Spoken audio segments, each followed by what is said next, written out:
د ملګري راته دا شعر راولېږوي د پی ټي آی والا باره کې څه ووایه. نو زمونږ د پښتنو یو عادت دی چې کو یو ډېر لوی ګندګي نه مړ شي، موږ ورته وایو خدای دې وبخي.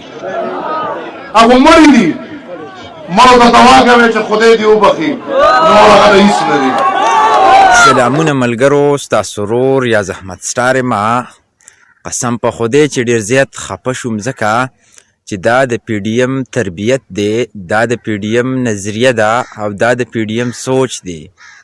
تاسو به پخپله هم سوچ وکړئ چې دغه لیټر یا د خط لیږونکي دغه خبره په ذهن کې راوستونکی به څوک وي، خو دغه د پی ډي ایم یو کس به وي او د دغه پی ډي ایم مشر چې څوک دی د دې کریډټس ټول هغه له راځي، ځکه چې د دغه پی ډي ایم مقصد هم د خلقو ضلالتو، د پیسې حصول او د پاکستان دغه معاشي حالت د نوجوانانو تربیت خرابولو.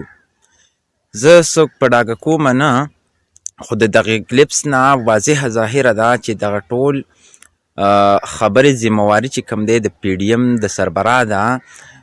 بیا هم یو ځل وایم چې د پی ډي اف تربیت چې کوم دی، د پی ډي ایم مقصد او نظریه چې کوم ده د انتهایی د توک قابله ده.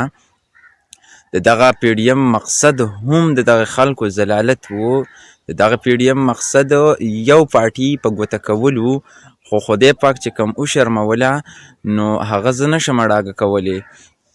زه دلته کې که ووایم نو دا ټول چې کوم دی د پی ډي ایم د سربراه کارونه دي، دا د هغه اثرات دي، ځکه هغه یو دغه شانتي د اغیارو ګروپ جوړ کو، چا چې زمونږ نسل، چا چې زمونږ پاکستان، چا چې زمونږ ملک، چا چې زمونږ نیو جنریشن تر دې حد راورسوو چې هغه یو بل ته اوس دغه شانتي څیزونه لیږي چې پلاني چې کوم دی د هغه په حوالې سره څه ووایه او هغه وشرموه.